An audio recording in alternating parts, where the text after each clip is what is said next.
Renan Santos, pero seguramente podrán luego leer su trabajo también, como el de los demás, en las actas del coloquio. Así que bueno, para comenzar, Carlos Brito va a ser parte de su trabajo.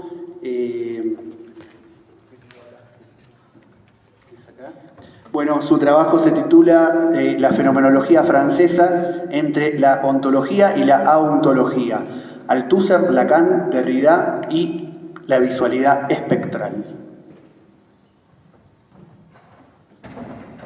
¿Tienes una hojita ahí?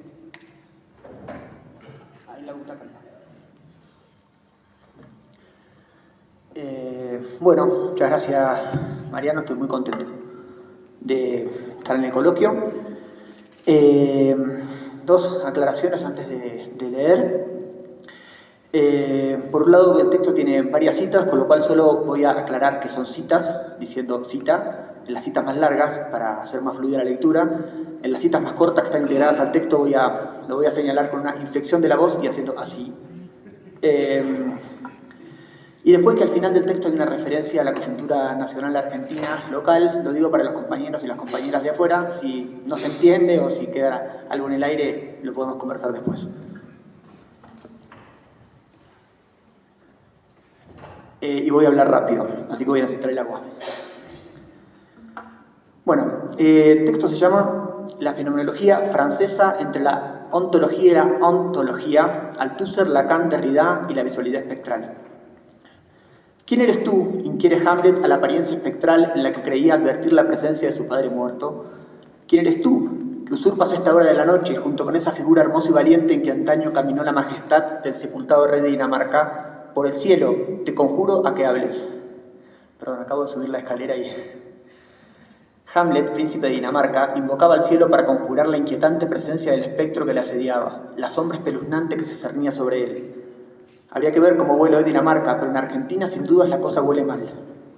Allí las fuerzas del cielo son solicitadas para conjurar el espectro del colectivismo, otro nombre para el reaparecido fantasma del comunismo, ese que en los albores del siglo XXI pareció emigrar del viejo continente para entretenerse recorriendo suelo latinoamericano.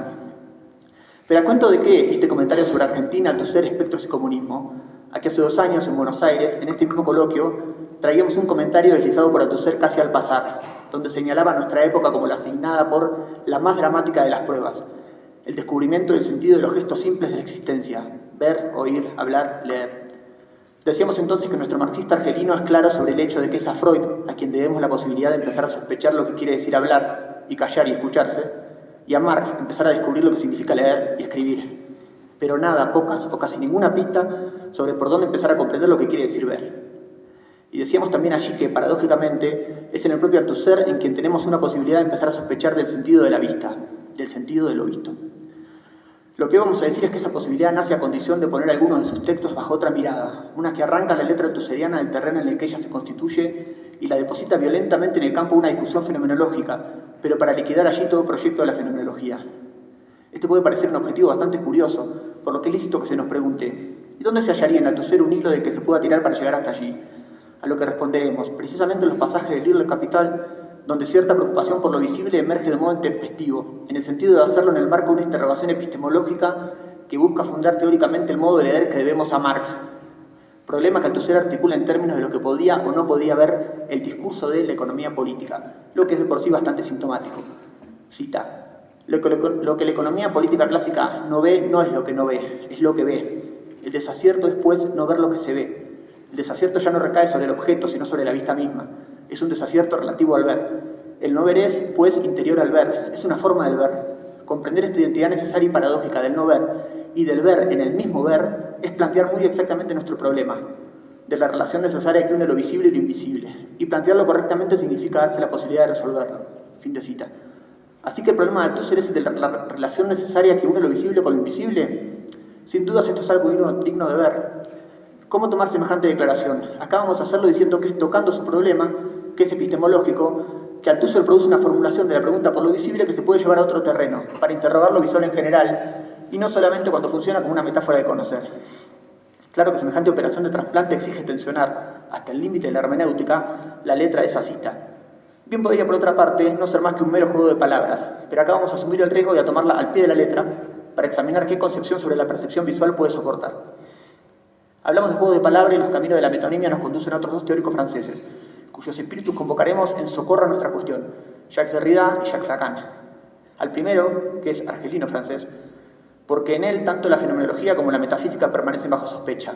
Al otro, a Lacan, porque su pensamiento se anuda de Derrida en un punto teórico singular, lugar donde, a la buena manera borromiana, sus apuestas se tramarían una tercera, el pensamiento de Althusser, claro, para darnos una clave que permita pensar lo que, a falta de un nombre más adecuado, vamos a denominar una visualidad espectral.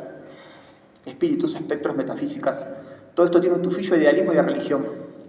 En efecto, según el intelectual alemán Peter Sloterdijk, desde Hegel la filosofía movilizará intuiciones acerca de una relación entre verdad y destino, que estarían ya prefiguradas en la teología cristiana de la historia. No obstante, y en un acto tal vez de filistea solidaridad, lo que Sloterdijk rescatará del proyecto hegeliano es su otra cara, aquella que afirma hacia trastabillar, bajo el peso del espíritu objetivo, la ontología que asedia a la filosofía desde Platón hasta la modernidad, esa metafísica cuyo sustrato estaba en una ontología monovalente. El ser es, el no ser no es, y una lógica bivalente. Lo que es verdadero no es falso, lo que es falso no es verdadero. Si es sobre esta ontología y esta lógica que la filosofía occidental levantó su edificio, entonces con Hegel tal edificación asistiría a su conmoción. El suelo filosófico se mueve bajo sus cimientos cuando el pensamiento hegeliano, y concretamente su dialéctica, confrontaron a la filosofía el escándalo lógico de que algo pueda ser y no ser al mismo tiempo. Escándalo que, dicho sea de paso, se replica en el inconsciente freudiano. Según Sloterdijk, la obra de Hegel pone en marcha por primera vez otra lógica, una que permite definir el estatuto ontológico de los artefactos bajo el título de espíritu objetivado. Sin embargo, este impulso del proyecto habría quedado bloqueado y solo con el advenimiento de la cibernética y la biología moderna, la filosofía se vio forzada a volver a mirar la cara a esta cuestión, en la medida en que la noción de espíritu objetivado transita, cita, como un tercer valor entre el polo de la reflexión y de la cosa, entre el espíritu y la materia. Los artefactos creados culturalmente obligan al pensamiento a reconocer que aquí se infunde espíritu, o reflexión, o pensamiento en las colecciones de cosas. Son recuerdos o reflexiones que se han vuelto objetivas. Fin de cita. La mera idea de que algo pueda no ser ni reflexión ni materia, o con más precisión, que sea ambas a la vez, ataca directo al corazón de una metafísica cómoda con tratar con una lógica bivalente y una ontología monovalente, imponiéndosele entonces la necesidad de pensar, cita, un instrumental cognitivo capaz de articular que hay negaciones afirmadas y afirmaciones negadas realmente existentes, que hay nadas que son entes y entes que son nada. Fue para hacer posible y consolidar este instrumental que Hegel y Heidegger se comprometieron en una gigantesca batalla intelectual, la misma batalla en que entrarían con consecuencias considerables autores como Gunther, Deleuze, Luhmann y Derrida. Fin de cita. Se podría sostener, en términos marxistas clásicos, y sin forzar demasiado las cosas, que lo que tal ontología no puede hacer es captar al ser como concreto, o, diría Marx, síntesis de múltiples determinaciones. El cuestionamiento, por tanto, no recae contra la ontología en general, sino contra una forma histórica de ella. Es frente a esa ontología que Hegel dirá en su fenomenología del espíritu que el ser es no puro y el no ser es lo puro, aun cuando no dejó de aislar al espíritu en la esfera de la absoluta pureza. A tal respecto, lo que puede retenerse de la genial obra de Hegel es la investigación de lo que rige la relación, el nexo interno entre la verdad de las cosas y su apariencia fenoménica. Sin advertirlo, de la ontología a la fenomenología recorrimos la distancia que acerca Alemania a Francia, tierra donde espera la posibilidad de plantear la pregunta por la experiencia en los bordes de la ontología, al postular la presencia como efecto de una ausencia. Ya por los años 60, Derrida advertía que la metafísica acostumbrada a pensar el ser como presencia se le empezaba a mover el suelo bajo sus pies. La estructuralidad de la estructura había debido empezar a ser pensada. La historia de la metafísica, como la historia de Occidente, sería la historia de la determinación del ser como presencia. Pero no será sino 30 años más tarde que Derrida articulará la crítica de la metafísica con una singular pregunta por lo aparente. Necesito aire. Al tiempo que hará depender de esa crítica la posibilidad de reemplazar la ontología por una ontología. El teórico Mark Fisher es uno de quienes ha rescatado este gesto. Cita. El escalera. Derrida acuñó el término ontología en espectros de Marx. El juego de palabras se realiza sobre la noción ontología, el estudio filosófico de lo que se puede decir que existe. Ontología refería al hecho de que nada goza de una existencia puramente positiva. Todo lo que existe posiblemente sobre la base de una serie de ausencias, que lo preceden, lo rodean y le permiten poseer consistencia e inteligibilidad. Fin de cita. Conceptualmente organizado sobre un juego de presencias y ausencias, la ontología, que según Fisher se podría traducir como espectrología, pone en juego el problema del tiempo, pero de una forma diferente a como lo hacían los conceptos de huella o difference. El objetivo de Derrida, en espectros, cita Singer al intelectual alemán Martin Haglund, cita, es formular una ontología general, en contraste con la ontología tradicional, que piensa al ser en términos de una presencia idéntica a sí misma. Lo importante sobre la figura del espectro es que no puede estar completamente presente. No es un ser en sí mismo, pero señala una relación con lo que ya no es más o con lo que todavía no es. Fin de cita. Este es, pues, al punto donde Derrida apuntala la violencia a la que someteremos el texto de Althusser. Si el problema epistemológico sigue siendo el de lo que las cosas son, aquí hay un sutil deslizamiento que nos deja frente al problema de cómo el ser se presenta. En lo tocante a nuestras inquietudes, esto implica que el paso de la ontología a la ontología se realiza en el lugar en el que nos planteamos la cuestión de la agencia de lo virtual, entendiendo al espectro no como algo sobrenatural, sino como aquello que actúa sin existir físicamente. Es por esta razón, lo que aquí tiene gran interés, que Fischer ve precisamente a Freud y a Marx, a quienes descubrieron los diferentes modos en los que se da esta causalidad espectral, convocando un pensamiento sobre el mundo como un lugar en el que las virtualidades son efectivas. Y es por esta misma razón, lo que tiene aún más interés, que Fischer sostiene que se debe considerar el psicoanálisis como una ciencia de fantasmas, un estudio de cómo ciertos eventos que reverberan en la psiquis se transforman en apariciones. Punzante definición que pone la pregunta por lo que asedia en el preciso lugar donde hay que interrogar la historia singular de un sujeto y su deseo. ¿O acaso no es la tesis de Freud? Pregunta Fischer, cita, simplemente esto. El patriarcado es una ontología. El padre es inherentemente espectral. El padre es asesinado por sus resentidos hijos que pretenden recuperar el Edén y acceder al goce total. Los hijos descubren, demasiado tarde, cuando sus manos ya están manchadas con la sangre del padre, que el goce total no es posible. Afligidos por la culpa, descubren que el padre muerto sobrevive en la mortificación de su propia carne y en la voz internalizada que reclama su apaciguamiento. Fin de cita. Un padre que sobrevive en una voz internalizada, una relación con la muerte y la mortificación. Un espectro que exige la sangre de quien tiene las suyas manchadas. Toda la historia recuerda a Hamlet, su mandato de subjetivación y la encrucijada de la destinación. To be or not to be. Derrida. Así lee Fischer de Derrida, pero ¿qué dice esa letra leída? ¿Dónde y cómo espectros combinaría deslizarse de la ontología a la ontología, del asunto de la determinación del ser como presencia al problema de la determinación de la apariencia por la ausencia? Lo que dice Derrida, y es lo que tiene nuestro mayor interés, es que esta modalidad de apariencia es la propia de la ideología. Lo dice en el capítulo 5, sugestivamente intitulado Aparición de lo inaparente, el escamoteo fenomenológico. Es allí donde se lee que la producción del fantasma, o el efecto fantasma, no es solo la espiritualización o autonomización de la idea o el pensamiento, como ocurriría en el idealismo hegeliano, sino que el momento propiamente fantasmal es aquel que sobreviene al tiempo de la alienación, añadiéndose una dimensión suplementaria, a saber, un cuerpo, una carne, pues no hay fantasma, no hay nunca de venir espectro del espíritu, sin al menos una apariencia de carne en un espacio de visibilidad invisible, como desaparecer de una aparición. Fin de cita. Si bien ya está dicho allí todo lo esencial, Derrida dedicará casi 50 bellísimas páginas a desplegar esas tesis, entre las cuales vamos a retener acá solo 2 o 3 ideas. Una, que la teoría de la ideología depende en muchos aspectos de esta teoría del fantasma.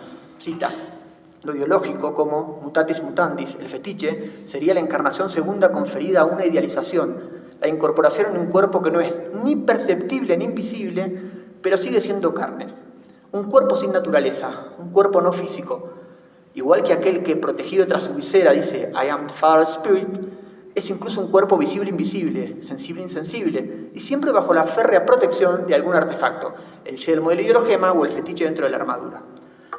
2. Que Derrida recupera críticamente la crítica de Marx a Lepage, la reducción fenomenológica, procedimiento al que parece ceder Steiner cuando, denunciando la espectralidad del mundo, termina por fantasmear al yo, self, haciendo de este el espectro absoluto. Y 3. Que la crítica a Lepage va, sin embargo, a retener algo de la operación fenomenológica, la condición de estar arrojado al mundo, de ser ahí entre los entes. No obstante esa condición, que se anuncia ya en figuras como las de Chiasmo en Merleau-Ponty o la de Durkheim de Heidegger, Derrida la pensará en espectro como la experiencia de estar afectado por una mirada omnipresente, apuntando a una ubicuidad que solo se puede concebir como articulada a una voz.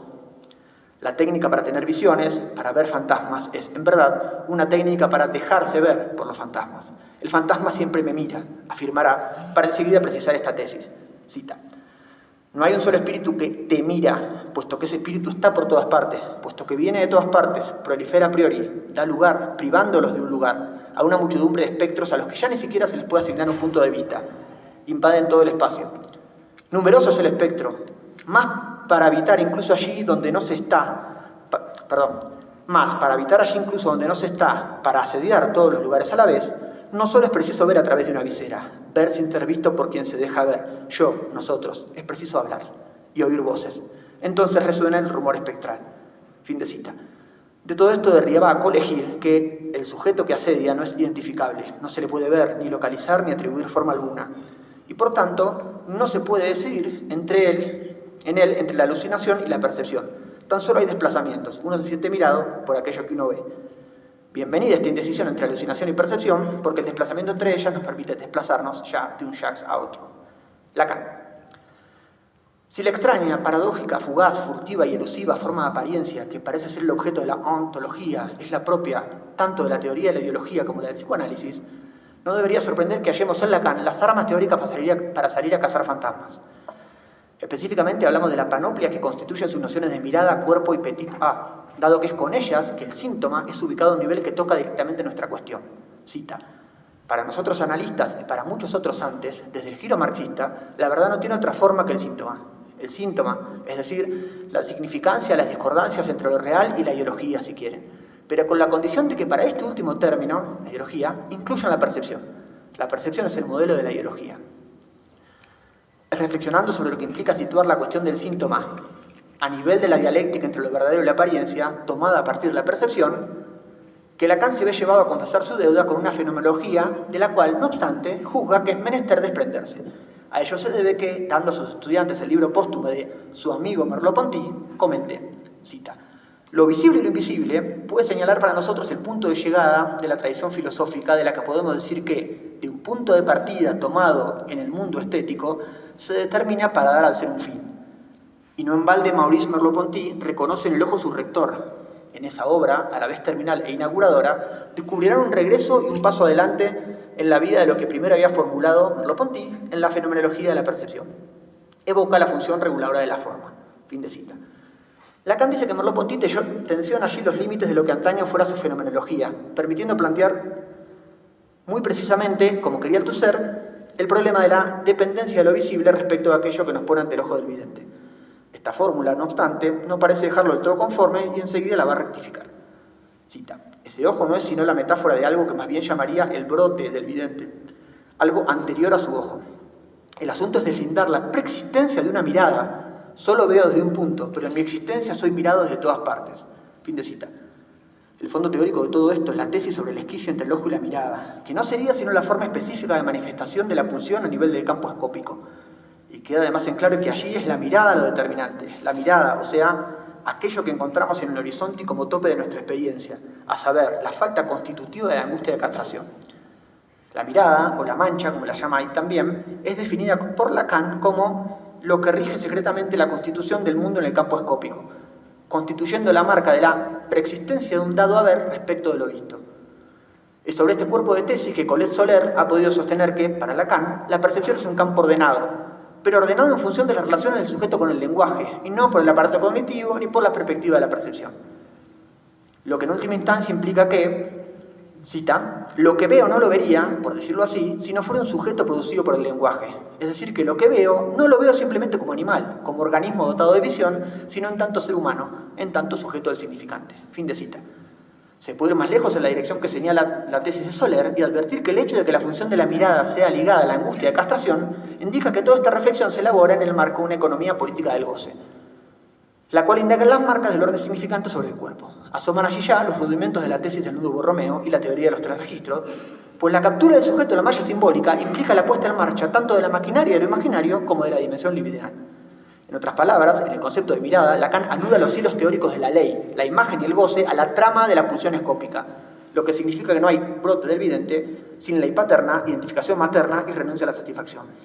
El psicoanalista francés irá desovillando esta trama hasta dar con el concepto de petit a, que ya de algún modo anidaba en el drama de los celos primordiales. Cita, la ley del incesto prohíbe un objeto pero también permite otros. En la medida en que para todo sujeto hablante el objeto primariamente prohibido es la madre, cualquier sujeto que desea otro está deseando según la ley, porque el deseo se constituye tanto en torno a la operación por lo cual un objeto se pierde para siempre, y ese objeto es la madre. En el punto donde la barrera que constituye el deseo y la ley son dos caras de una misma moneda, interviene en la obra de Lacan la cosa, das Ding. La elaboración de Lacan de Das Ding esboza la primera versión de la dimensión del objeto A como real. Si se tiene en cuenta que en el seminario, fin de cita. Si se tiene en cuenta que en el seminario 11 Lacan sostiene que la mirada es el objeto A en el campo de lo visible, se puede concebir lo visible como marcado por la ilusiva apariencia de lo real. Pero entonces se hace preciso prestar atención a cómo, en la clase sobre la anamorfosis, Lacan cambia sutilmente los términos que definen la mirada, diciendo entonces que puede contener en sí misma el objeto A, una tesis que desplegará como sigue. Cita: la mirada, en tanto objeto A, puede llegar a simbolizar la falta central expresada en el fenómeno de la castración, y en que, por su índole propia, es un objeto A reducido a una función puntiforme, evanescente, deja al sujeto en la ignorancia de lo que está más allá de la apariencia. Fin de cita. Formulación capciosa, podemos pensar, si se advierte que la dirección que tomará la enseñanza de Lacan a partir de allí parece afirmar todo lo contrario, a saber, que más allá de la experiencia hay nada, o bien que la apariencia es un más acá que simula ser un más allá. En efecto, unos años después, en el seminario 17, al volver Lacan sobre el petit a, lo hará afirmando que su verdadera naturaleza es la de ser semblante del ser. Lo simbólico, al dirigirse hacia lo real, nos demuestra la verdadera naturaleza del objeto A. Si antes lo califiqué de semblante del ser, es porque semeja darnos soporte del ser. Fin. Sin desconocer que sería preciso un estudio riguroso sobre la relación entre ambos términos, por lo pronto y de manera algo brutal, este desplazamiento autoriza a actualizar a Lacan y decir, condensando su propia fórmula, que la mirada es el semblante en el campo de lo visible. Pero hay algo más. Porque ese deslizamiento de la noción de petit a en la de semblante resulta en su obra concomitante a la introducción de la dimensión fálica en la percepción, permitiendo pensar el ámbito de las apariencias en sus formas más fascinantes. En efecto, Lacan se pregunta cómo es posible que en el sinnúmero de investigaciones sobre la perspectiva a nadie se le haya ocurrido evocar el efecto de una erección, en la cual se promete, anuncia o anticipa alguna satisfacción. ¿Cómo no ver en eso que nada tiene que ver con la visión como tal, algo simbólico de la función de la falta, de la aparición del espectro fálico? Su ejemplo para ilustrar este mecanismo es conocido, el cuadro de los embajadores de Holbein, sobre el cual dice a sus estudiantes: ¿cuál es el objeto que flota, que se inclina? No pueden saberlo, y desvían la mirada para escapar a la fascinación. Solo cuando se está saliendo de la sala, quizás sea mejor decir saliendo de la escena, una mirada menos implicada permite advertir la forma que estuvo siempre allí, una calavera. En este punto, y más allá del vínculo entre pulsión y muerte que se podría leer aquí, lo que importa es que con su procedimiento Holbein hace visible algo. Cita: el sujeto como anonadador, una forma, a decir verdad, es la encarnación ilustrada del menos pi, de la castración, lo cual para nosotros centra toda la organización de los deseos a través del marco de las pulsiones fundamentales. Fin de cita. En función de ese análisis se entiende pues que Slavoj Žižek haya podido hablar de la anamorfosis como de un cierto error de perspectiva, pensándolo en lo que tiene de implicación subjetiva. No obstante, él llevará la cosa más lejos y va a vincular esto, y al calor de la teoría de la ideología, a algo central en el problema del discurso, que toda cadena significante se articula alrededor de un núcleo traumático y sin sentido que remite al punto en que la garantía de lo enunciado coincide con la instancia de su enunciación. Así, además del asunto en que una escena ideológica implica un tiempo autorreferencial, está el hecho de que esa ontológica vacuidad paradójicamente es percibida como un locus de saturación de sentido, disimulando entonces su sinsentido constitutivo. Žižek recurrirá a la noción de significante vacío de Ernesto Laclau para señalar la presencia en la superficie del discurso de objetos cuyas propiedades tienen un diferente estatus simbólico. Cita: desde luego que este significante nunca está de hecho vacío. La diferencia entre el significante pleno y el vacío no reside en la ausencia o presencia de rasgos positivos del objeto que éste designa, sino en el diferente estatus simbólico de estos rasgos. En el primer caso, estos constituyen una magnitud positiva, las propiedades reales del sujeto. En el segundo funciona como magnitud negativa, es decir, su presencia plena ocupa el lugar del vacío del significante, el mandato simbólico. Si al tratar este problema, fin de cita, ese problema una década antes el teórico esloveno habrá dado el caso del antisemitismo, está claro que, mutatis mutandi, su descripción vale para toda ideología, o sea, para todo campo perceptivo estructurado sobre un objeto portador de un rasgo que elude la representación. Una propiedad tan inaccesible como al mismo tiempo es intensamente percibida. El sublime objeto ideológico podría, por esta vía, ser caracterizado como la representación de lo que se experimenta más allá de toda representación.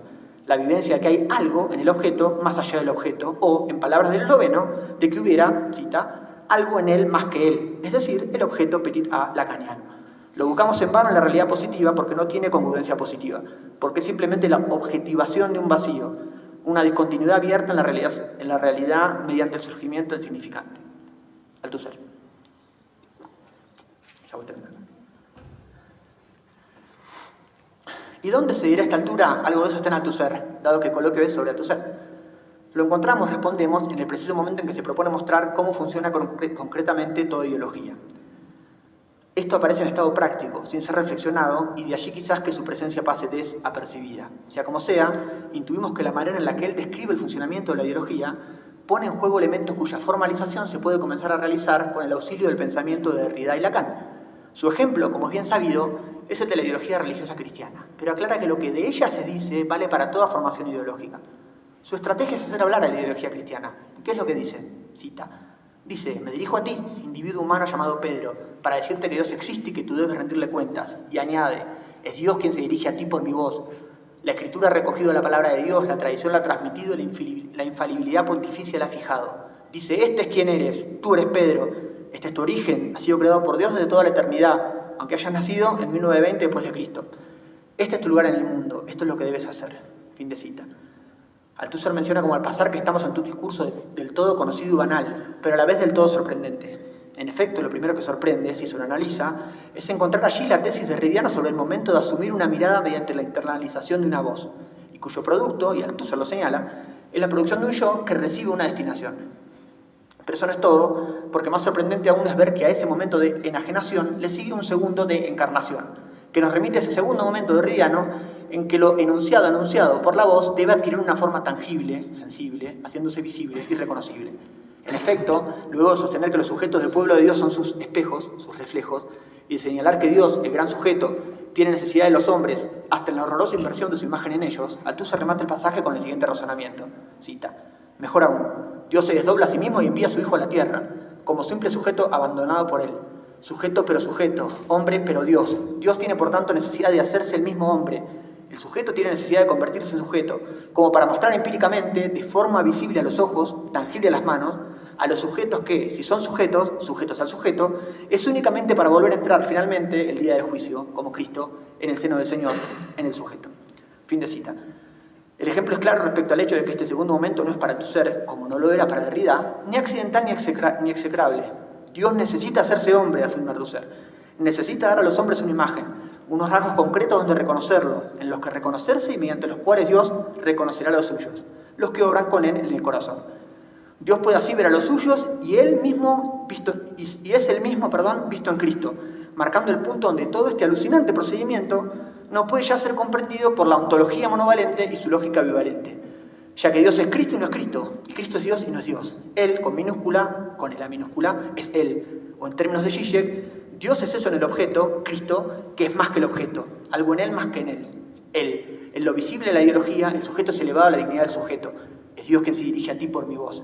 El sujeto es el sujeto, la cosa es la cosa, das Ding. Creemos, para ir cerrando, que en el dispositivo althuseriano, en la interpelación, late una pregunta por el vínculo entre percepción y alucinación, o bien, digámoslo así, entre ideología e inconsciente, que pone la teoría en la exigencia de pensar, entre otros problemas, de la conexión de lo visible con algo que no puede ser representado.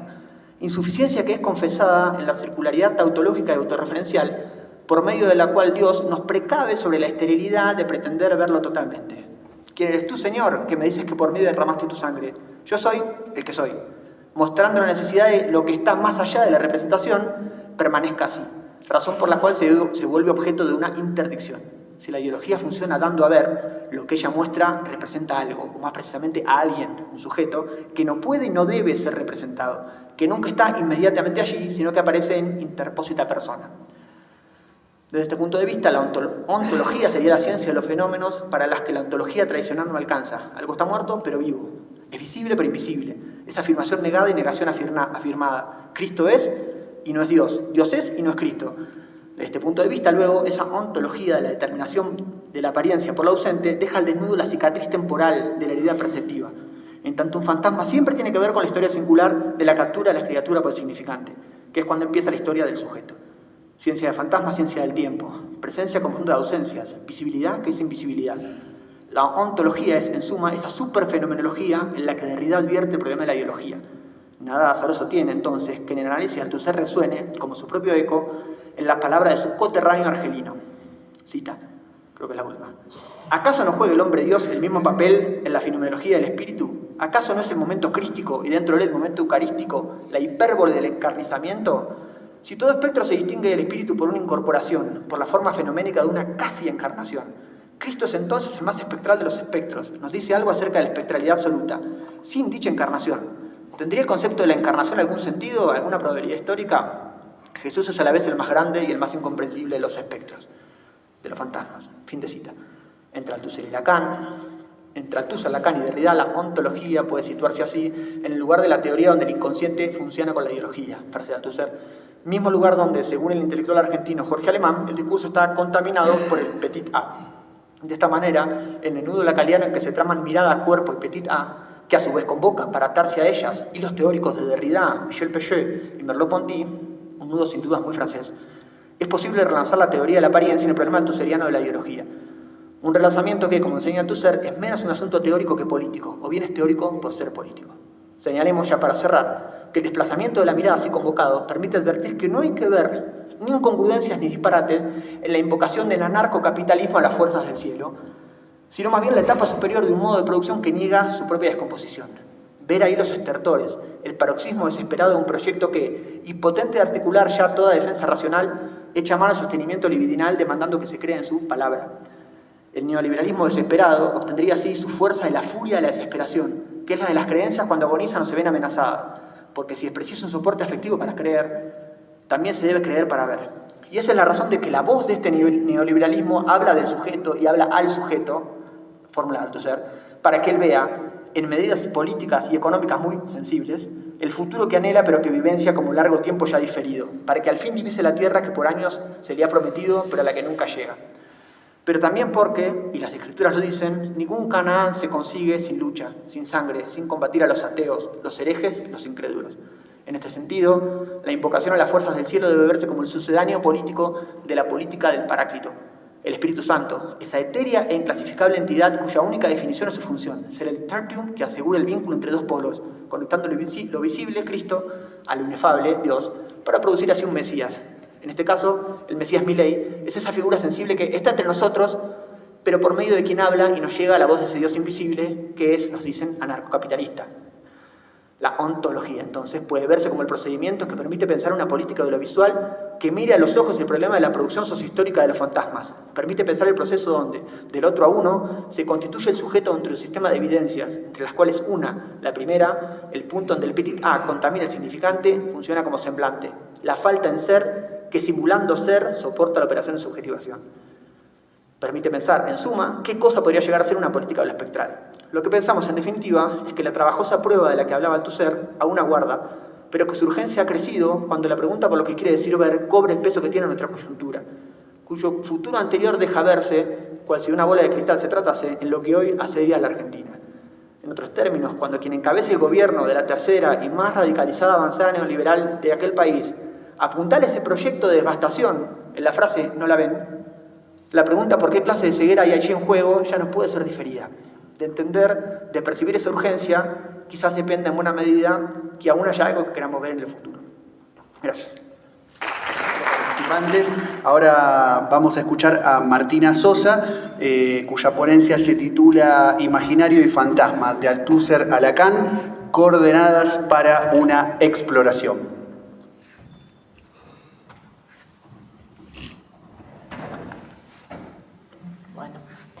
Hola, muchas gracias. Gracias a la Universidad Mayor de San Andrés por recibirnos para hacer este coloquio.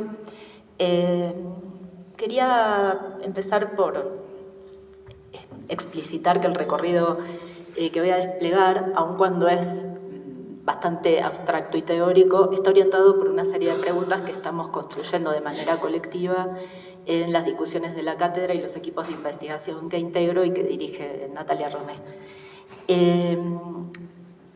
Desde un punto de vista teórico, los interrogantes apuntan a pensar la relación y a tensar la relación entre lo ideológico y lo imaginario, para pensar la eficacia de lo espectral y lo fantasmático en la conformación de un campo de sensibilidad y en la propia eficacia y el sostén de las formas de interpelación ideológica. Y también para pensar cierta potencia política de la ambivalencia de esta dimensión. A estos interrogantes Estos interrogantes... bueno, gracias. Estos interrogantes se vinculan a la vez con la necesidad de buscar herramientas para el análisis. Por mi parte, en particular, estoy empezando a trabajar con el análisis de figuraciones imaginarias, escenas, figuras, protorrelatos, presentes en la literatura argentina de la postdictadura, bajo la hipótesis de que componen parte de la argamasa cultural disponible en constante transformación o recomposición de un suelo en el que se sostienen la eficacia de las formas ideológicas y al mismo tiempo la configuración de nuevas formas de subjetivación política. Perdón, pero cuesta respirar y hablar.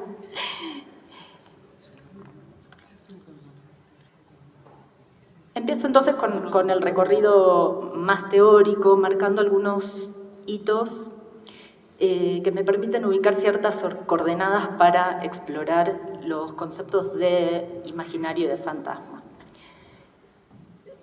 La primera parte del recorrido parte de una referencia muy conocida. ¿Me corre un poco el micrófono? Muy conocida y transitada de marxismo y humanismo.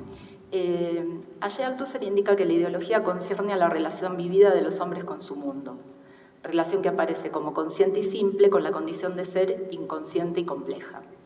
Una relación de relaciones, dirá Althusser. Voy a citar dos párrafos que me permiten empezar a situar las coordenadas de unas indagaciones posteriores. La primera cita es: en la ideología la relación real está inevitablemente investida en la relación imaginaria.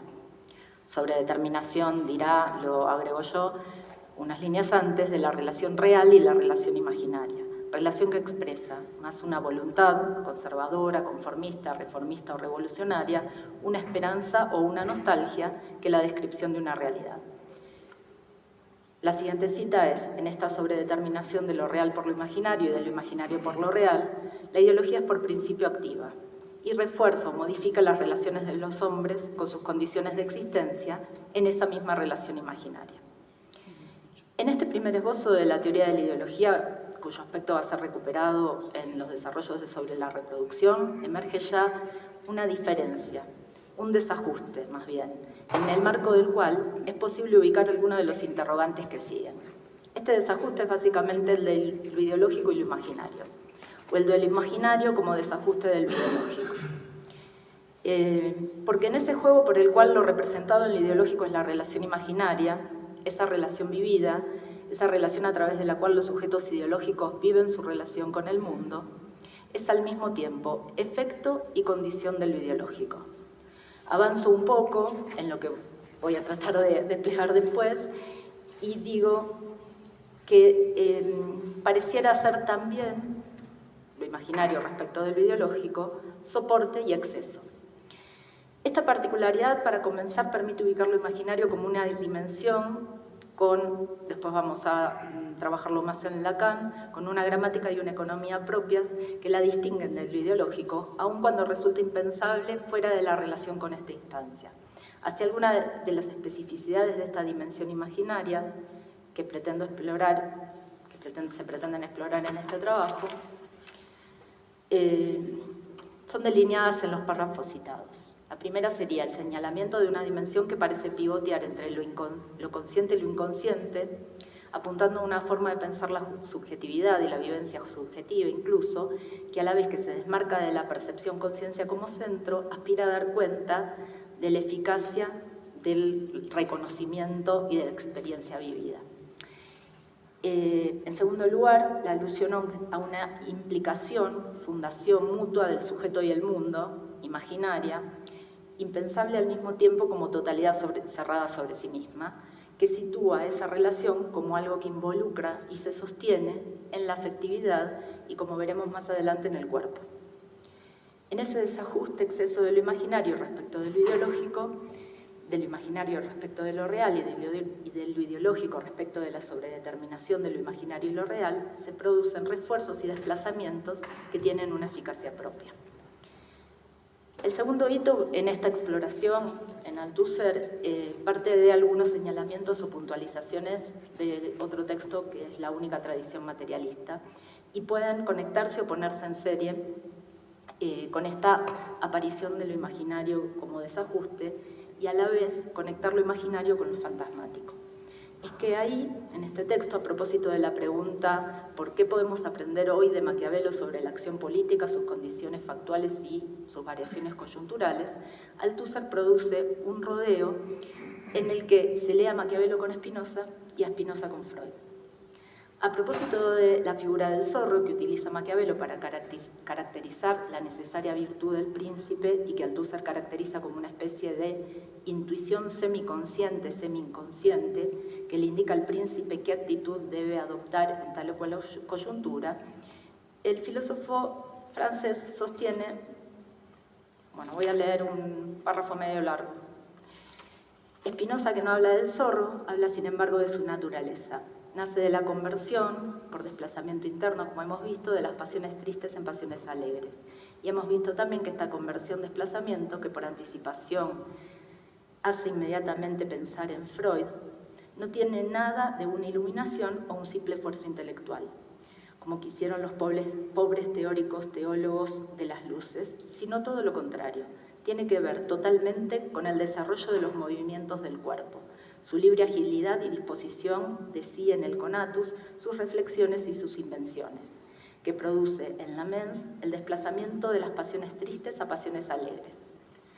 Acá me interesa un paréntesis que hace Althusser y dice: las pasiones, como los fantasmas, e incluso los peores en Freud, no desaparecen nunca del inconsciente ni por la cura, son simplemente desplazadas de la posición dominante a una posición dominada, subordinada.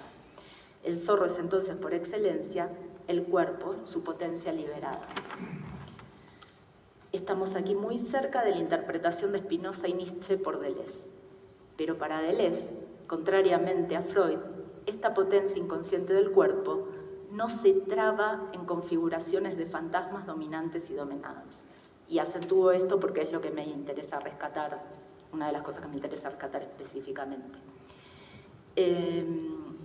Entonces, las coordenadas que se condensan en este párrafo que me interesa destacar como mojones para balizar después una indagación en Lacan son las siguientes. En primer lugar, esta concepción del cuerpo que recupera de Spinoza como potencia e impulso, apertura al mundo, don gratuito, y le resulta una extraña anticipación de la libido freudiana. Desde este punto de vista, y cito nuevamente, el alma solo piensa en la medida en que es afectada por las impresiones y movimientos del cuerpo, que por tanto no solo piensa con el cuerpo, sino en él, consustancialmente unida a él antes de cualquier separación. A esta concepción del zorro como cuerpo, potencia liberada, esa concepción del zorro como cuerpo, potencia liberada, funda la relación con el mundo en la afectividad. En esta instancia o dimensión, no toda la relación con el mundo. Estoy aludiendo a esa dimensión de lo imaginario. En segundo lugar, en realidad esta dimensión que va de lo imaginario a lo fantasmático. En segundo lugar, y en esto marca una diferencia con la lectura de Spinoza que realiza Deleuze, al recuperar a Freud, la potencia inconsciente del cuerpo se traba, yo diría necesariamente se trama, más que se traba, en configuraciones fantasmáticas que tienen entre sí posiciones dominantes o subordinadas. Esto nos lleva al tercer señalamiento, en el cual Althusser subraya que de la misma manera en que las pasiones en Spinoza no desaparecen, tampoco los fantasmas freudianos lo hacen. En todo caso, se puede producir una conversión-desplazamiento que modifique la posición de los mismos. O más específicamente, la posición subjetiva en y respecto de los mismos. Puntualizo yo. La recuperación de estos puntos no tiene la intención de hacer una lectura fina de Spinoza, Maquiavelo o de la lectura que hace Althusser de ellos, sino establecer los términos con los que una dimensión en la que una relación vivida con el mundo está marcada por la corporealidad y la afectividad, e incluso cierta ambivalencia, nos habilita a pensar distintos posicionamientos subjetivos. Entonces, es la indagación de esta dimensión la que nos lleva a buscar en Lacan elementos para trabajar los conceptos de imaginario y fantasma, y empezar incluso a pensar esa relación entre imaginario y fantasma. Muchos han avanzado antes en este camino, Piaget, Robin, Zizek, Alemán, y guían también esta indagación. Parto del señalamiento presente en varios de estos autores sobre la homología de las estructuras de lo ideológico y lo imaginario o lo fantasmático como estructuras de reconocimiento o desconocimiento. Pero me gustaría empezar a pensar, muy esbozando apenas, cierta autonomía relativa y cierta eficacia propia y cierta posibilidad de articulación entre ambas dimensiones. Es en este punto que voy a marcar 3 ejes de indagación que me permitan empezar a trabajar con Lacan. Apenas los voy a gozar y es el trabajo con el que voy a continuar para llegar a algo en el próximo coloquio. A lo largo de la enseñanza de Lacan, el concepto de fantasma ha tenido distintas elaboraciones y lejos de pensar la relación entre ellas como épocas que van superando o dando de baja los planteos anteriores, nos interesa rescatar la noción de Miller de una construcción del concepto en capas, con distintos niveles de complejidad. Entonces, la primera de estas capas ubica el fantasma de lleno en lo imaginario y lo liga con las imágenes en las cuales el sujeto se constituye como un cuerpo que funda su relación consigo mismo y con el mundo en la relación libidinal con una imagen. Esta dimensión imaginaria del fantasma que habilita a Lacan a pensar la subjetividad como una selva de fantasmas en una primera aproximación plagada de personajes y escenas, no se abandona, pero sí es reconfigurada a lo largo de sus escritos. Me interesa rescatar para nuestro recorrido la multiplicidad y la ambivalencia que compone esta dimensión imaginario-fantasmática, que marca la experiencia vivida como vinculación, como un vínculo libidinal. Esta imaginarización, esta dimensión imaginaria de lo fantasmático, es decir, la conformación de imágenes en las que se funda esa relación con el mundo, sigue siendo uno de los aspectos del fantasma cuando se avanza en una conceptualización más compleja.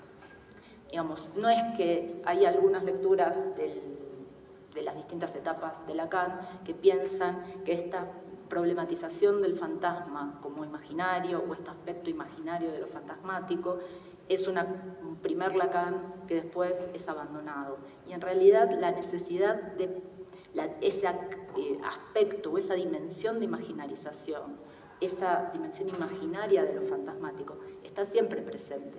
Lo que pasa es que no se puede pensar como totalizada, cerrada sobre sí misma y totalizada. Siempre está anudada a lo real y a lo simbólico. Bueno, ese sería el primer punto. El segundo punto que quiero señalar es que estas escenas y figuras que conforman la trama fantasmática se componen, según Lacan, a través de la relación con el otro, con los elementos disponibles en este campo del otro, que podemos llamar orden simbólico, y que nosotros podríamos decir son elementos, formas significantes, imágenes ideológicos. Esta problematización obliga, por un lado, a trabajar los bordes de lo imaginario y su relación, articulación con lo simbólico. En su dimensión simbólica o en su aspecto simbólico, el fantasma tiene una gramática y una lógica. Pensar su gramática, que es más bien lo que hace Freud, Lacan no es que dice no tiene una gramática el fantasma, sino que no despliega una problematización de la gramática, lo da como trabajado por Freud, supone observar la manera en que estos elementos se componen de forma singular en una trama que sigue ciertas reglas de construcción. Según la psicoanalista argentina Silvia Amigo, si bien este fantasma se deduce del campo del otro, no viene dado por el otro. Voy a leer una cita de Silvia Amigo. Entre las vueltas de la vida y la relación con un determinado otro, mezcla estructural en la que cada quien se forja, surge o no un modo de respuesta fantasmática. Las relaciones del sujeto con ese otro se desarrollarán en la diacronía, y esta hace lugar a las contingencias en que se nutren las creaciones que escapan a un determinismo mecánico. Amigo ve en el fantasma, en los fantasmas diría, los productos de una reescritura e imaginarización de los elementos de la estructura, de los elementos ideológicos podríamos agregar, lo que le permite o habilita pensar una suerte de poiesis subjetiva, una dimensión de desajuste que funda la experiencia vivida imaginaria. Esto nos lleva al tercer punto, que es el otro aspecto simbólico del fantasma, su lógica. Desde este punto de vista, el fantasma es un axioma, una significación absoluta que tiene valor de verdad y funda en él la relación del sujeto con el mundo. De esto lo que me interesa resaltar es la manera en que este axioma tiene dos vertientes, o llega a ser por dos vertientes.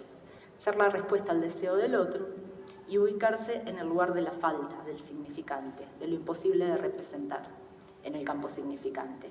Es decir, que como respuesta del sujeto que funda la relación vivida, el fantasma enlaza desde su propia conformación la trama simbólico-imaginaria con el deseo y el goce, del goce del cuerpo y en el cuerpo.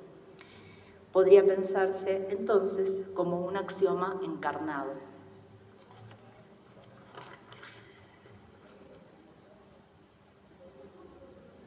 Desde este punto de vista, el fantasma como axioma tiene un carácter singular. Bien, falta poquito. Se trata de un contenido, una trama simbólica, imaginaria, podríamos decir incluso una escena, que condensa el goce y opera como matriz en la relación del sujeto con el mundo, componiendo un o su campo de sensibilidad. Acá lo que quiero subrayar, que no sé si queda claro en la frase como la armé, es que es un contenido, es una imagen, una escena, que opera como forma, que opera como matriz.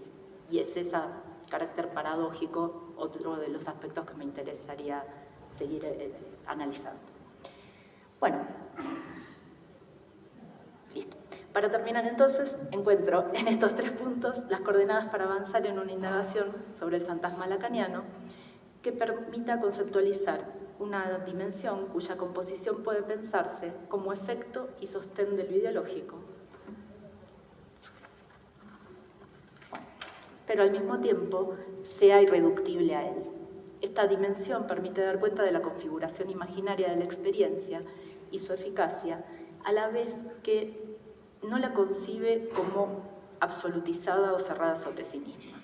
Además, obliga a pensar en una gramática, en una economía y en una lógica propias que organizan la posición del sujeto en una matriz singular, que es a la vez trama, imagen, escena y configuración afectiva, que acentúa la ambivalencia en la que se funda el campo de la sensibilidad.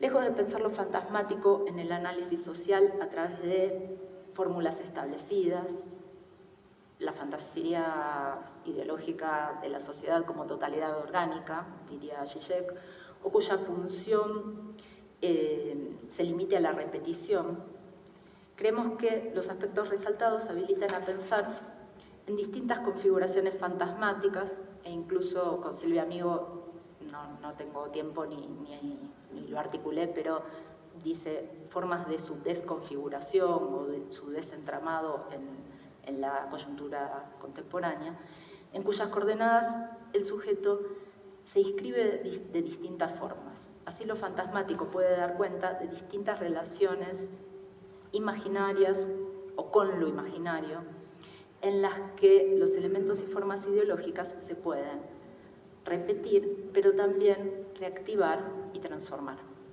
Bueno, eso es todo.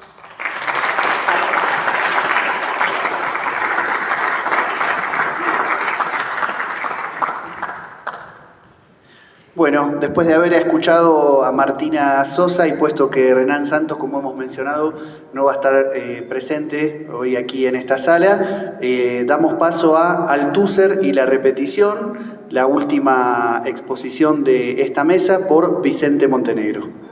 Bien, muchas gracias. Agradezco a la institución que nos recibe hoy, al comité organizador, que me consta que han trabajado muchísimo para que todo esto resulte. También muy feliz de poder estar por primera vez presente en un encuentro Althusser por razones fuera de mi voluntad, como casi todo lo que uno cree que está bajo la voluntad de uno. No he podido venir y incluso la última, que ya estaba en Chile, realmente no pude ir a Buenos Aires, así que es como mi venganza. Así que muchas gracias. Parto con una epígrafe, se llama, ¿cierto? ¿Cómo se llama eso? De Machery, de la historia de la filosofía considerada como una lucha de tendencias, que dice: puesto que el materialismo, así como no es idéntico al idealismo, no es idéntico a sí mismo, solo puede perdurar transformándose. Ustedes me dicen si hay mucho eco. La conferencia Lenin y la filosofía, presentada el 24 de febrero de 1968 en la Sorbonne, por invitación de la Sociedad Francesa de Filosofía, es, entre otras cosas, una fehaciente demostración de lo muy en serio que se tomaba Althusser esa imagen con que pocos meses antes le confesaba a Franca Madonia su modo de entender el trabajo intelectual al interior de la filosofía. Cito: yo no soy un filósofo, soy un agitador político en filosofía. O conocemos el pasaje. En efecto, el 15 de febrero, pocos días antes de la conferencia, Althusser le escribe nuevamente a Madonia para anticiparle lo siguiente. Cito de las cartas también, que no tengo la fecha incluida aquí. Sí, 15 de febrero. La comunicación sobre Lenin y la filosofía, frente a la muy santurrona, solemne y vieja Sociedad Francesa de Filosofía, me permito una traducción personal, por supuesto, será extremadamente graciosa. Todos esos personajes oficiales de la universidad, sentados pacientemente, escuchando que Lenin era mucho más importante que ellos, me regocija de antemano.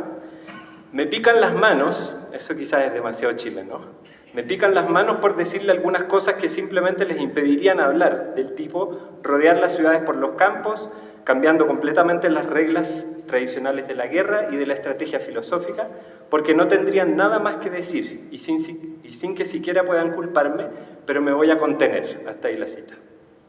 Si bien los testimonios coinciden en que la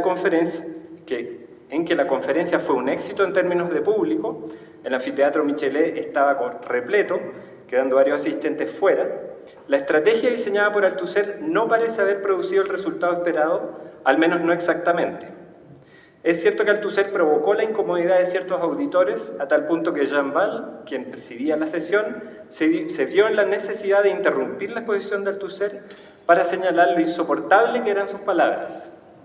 Esto ocurrió justo en el momento en que Althusser, luego de haber hecho un balance desolador de la tradición filosófica universitaria francesa, tildándola de religiosa, espiritualista y reaccionaria, procedió a leer uno de los varios pasajes de materialismo y empiriocriticismo en los que Lenin hace referencia a Joseph Tietgen, el obrero filósofo que a juicio de Engels habría descubierto de manera autónoma la dialéctica materialista, para quien los profesores de filosofía no serían más que, citando a Lenin, lacayos diplomados que embrutecen al pueblo con un idealismo alambicado.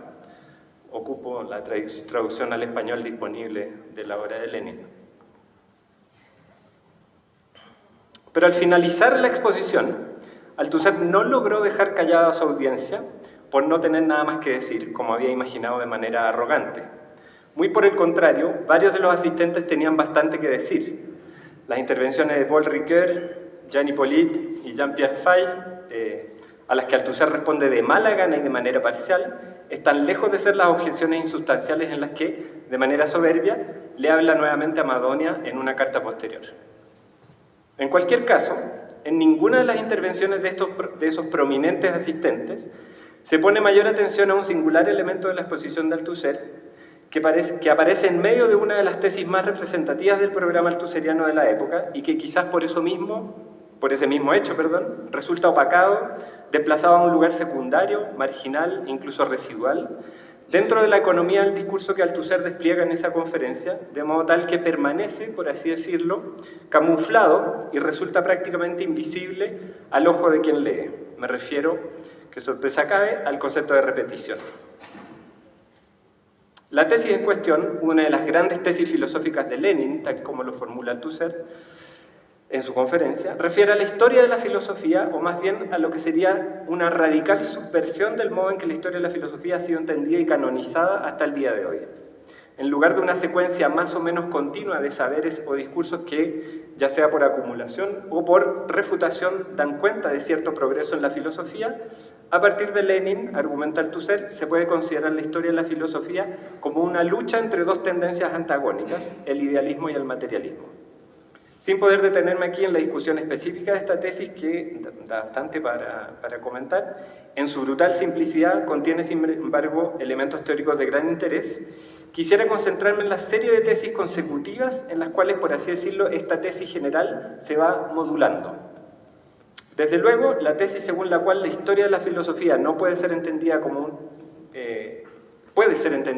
una lucha de tendencias, se deriva la tesis que afirma que la filosofía no tiene realmente historia.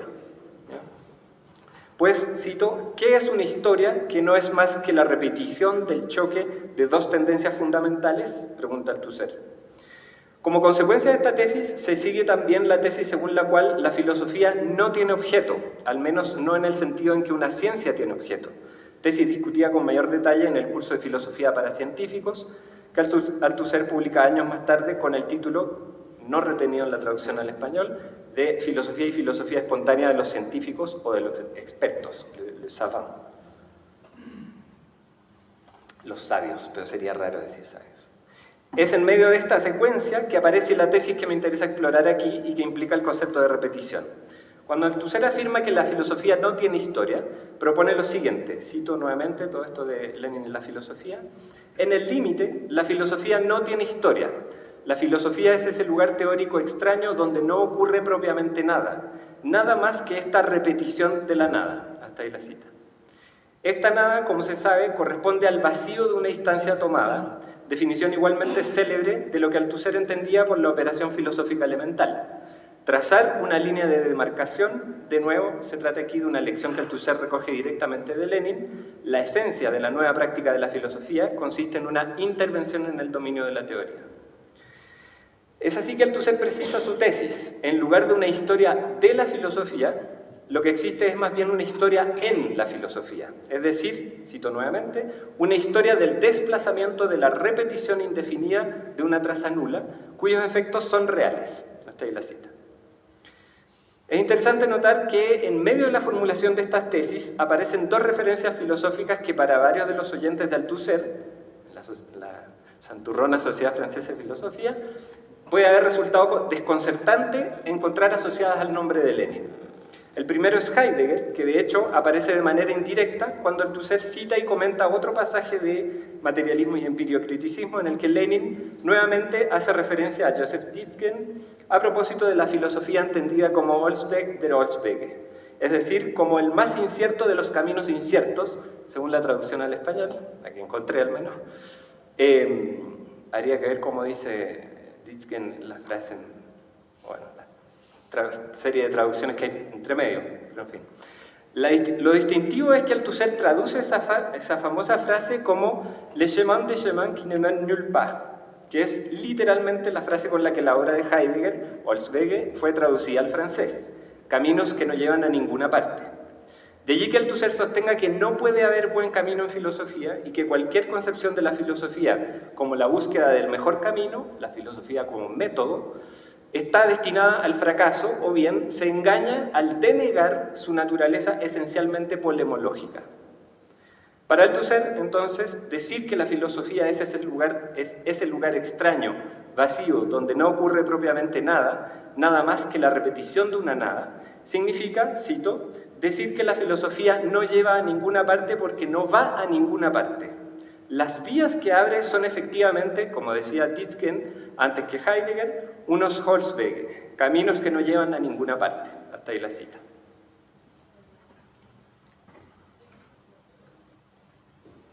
La segunda referencia es tal vez la más conocida, pues de hecho es más recurrente a lo largo de los trabajos de Althusser. Se trata de Kant y su caracterización de la filosofía como Kampfplatz, como campo de batalla. Como se sabe, en el prólogo a la primera edición de la Crítica de la Razón Pura de 1781, Kant define a la metafísica como un campo de batalla de incansables disputas.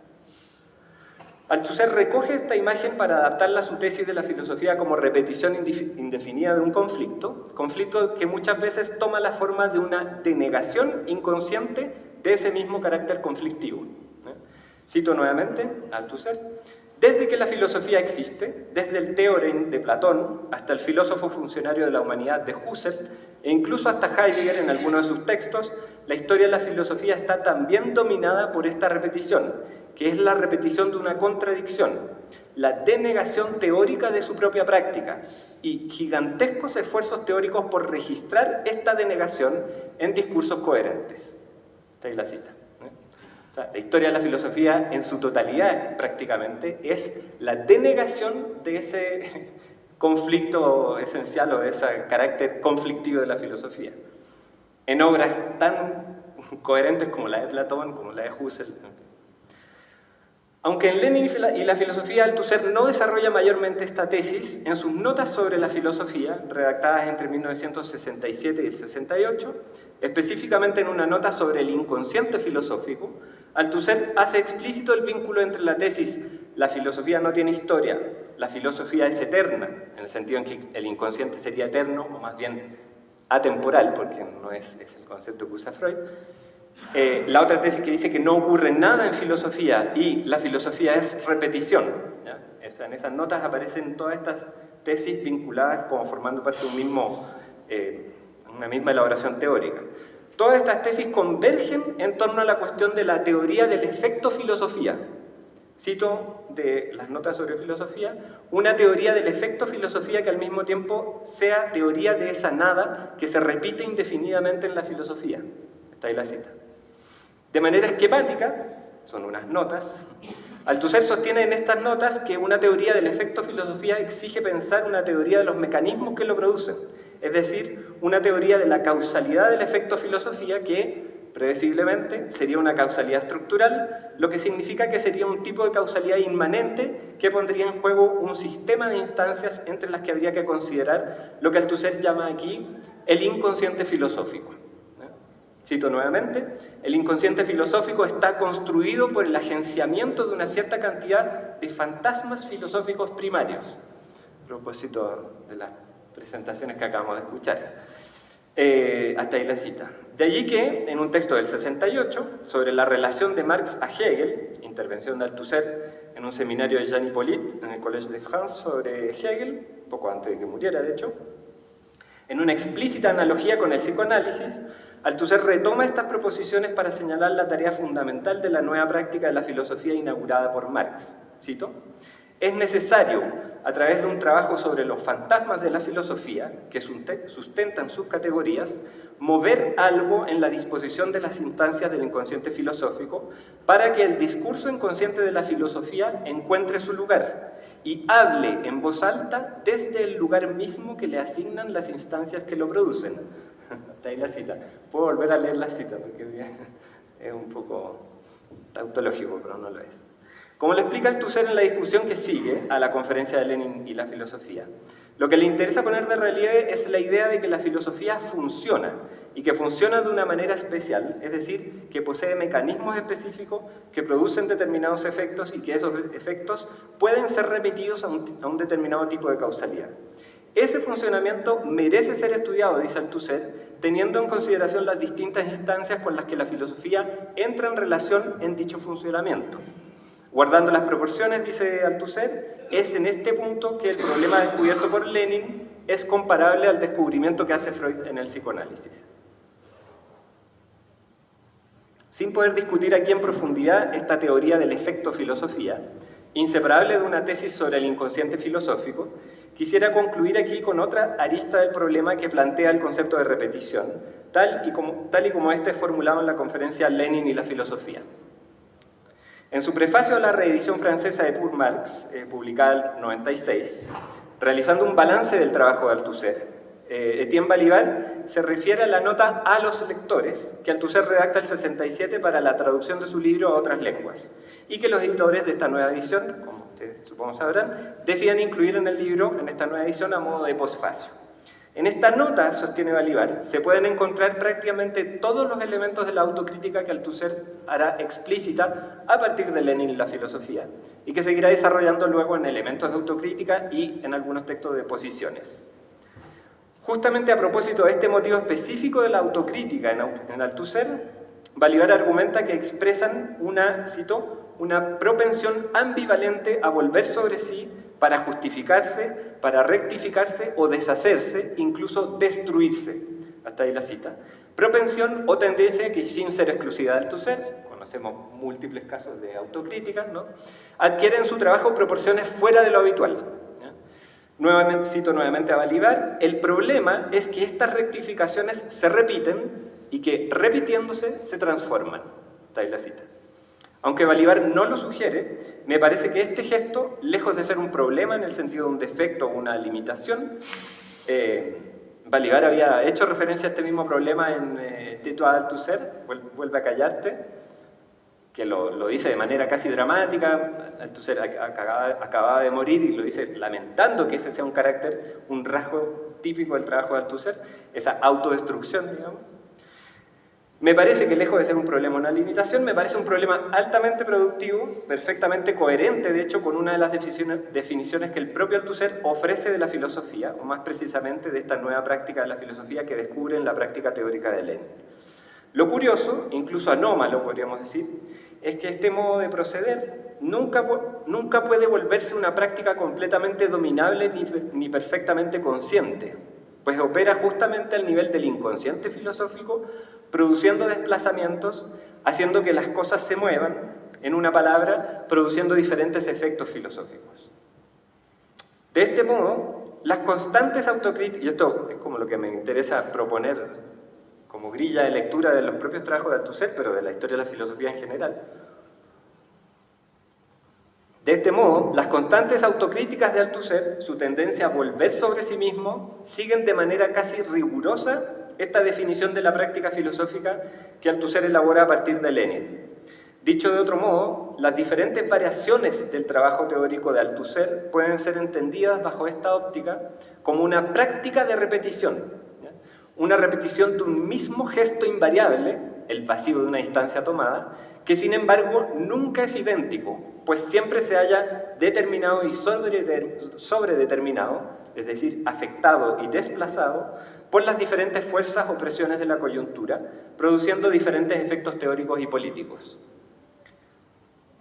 Para emplear los términos de François Materon, que en texto sobre el vacío dice cosas bastante cercanas a las que estoy tratando de plantear. A propósito del concepto del vacío, dice: esta práctica de la repetición no podría asumir el valor de un centro homogéneo, sino que sería necesariamente una repetición heterogénea, dice Materon, nunca idéntica así, siempre produciendo variaciones diferentes. Esto es algo que el propio Althusser expresó claramente en El descubrimiento del Dr. Freud, ese texto que se publica sin su permiso, a propósito del carácter extraordinario y paradojal del pensamiento de Freud. Cito nuevamente: un pensamiento que nunca deja de decir lo mismo y de profundizarlo, pero al mismo tiempo lo dice en formas cada vez renovadas y cada vez desconcertantes. Hasta ahí la cita. Retomando el lenguaje bélico presente en la definición de Kant, en Iniciación a la filosofía para los no filósofos, Althusser argumenta de manera análoga, cito: si el mismo combate se repite indefinidamente a propósito de objetivos tan variados, quiere decir que la guerra filosófica se desplaza en su propio campo de batalla, siguiendo un cierto curso de acontecimientos ausentes de ese campo, pero que repercuten profundamente en él para provocar esos desplazamientos. Acontecimientos de la historia de los descubrimientos científicos, acontecimientos de la historia de la política, de la moral, de la religión, etc. Hasta ahí la cita. Las múltiples instancias en las que a las que afecta o que son afectadas por la práctica filosófica. Es decir, los acontecimientos que... Me queda menos de un minuto. Gracias. Es decir, los acontecimientos que, estando ausentes del campo mismo de la filosofía, determinan y sobredeterminan su organización espacial, su topología y sus relaciones de fuerza. En este sentido, el recomienzo del materialismo histórico con el que tempranamente Badiou leyó los trabajos de Althusser puede ser entendido a partir de este mismo gesto, de esta práctica de la repetición, es decir, la práctica de volver de otro modo sobre lo mismo. Muchas gracias.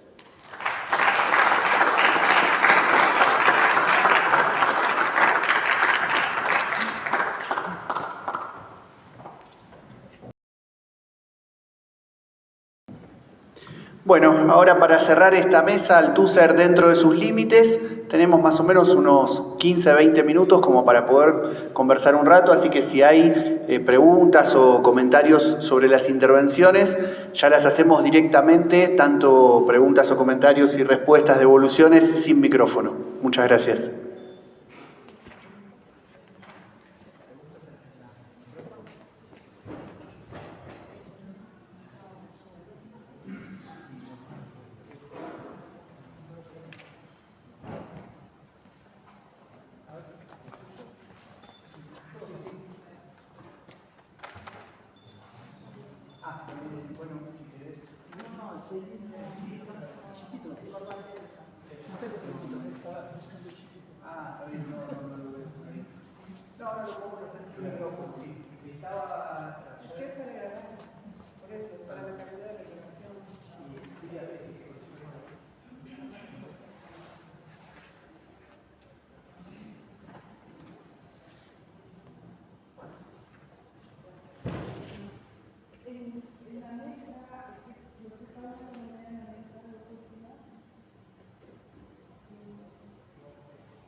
Bueno, si no podemos comenzar con las preguntas, en todo caso ahora vemos que la devolución se puede hacer desde el micrófono.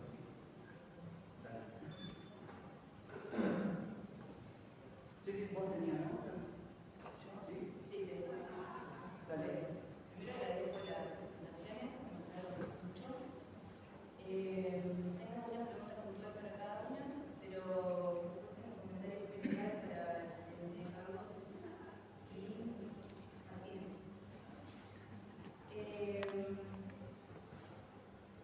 Me quedé pensando en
plantea tres tiempos, que un tiempo sería mirar, otro el ser mirado, que ahí sí está más en relación a este premio, pero el tercer punto, que creo que es el tercer tiempo, que creo que es la vuelta que le da Lacan, es el hacerse ver.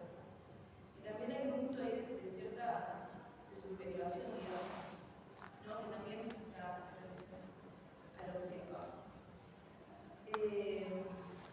Bueno, y después a Vicente le quería preguntar si plantea algún tipo, porque es algo que yo vengo pensando, por eso te hace la pregunta, si pensaste alguna distinción entre autocrítica y rectificación, porque esto que vos decís, la autocrítica es volverse de sí mismo en la práctica de la reflexión.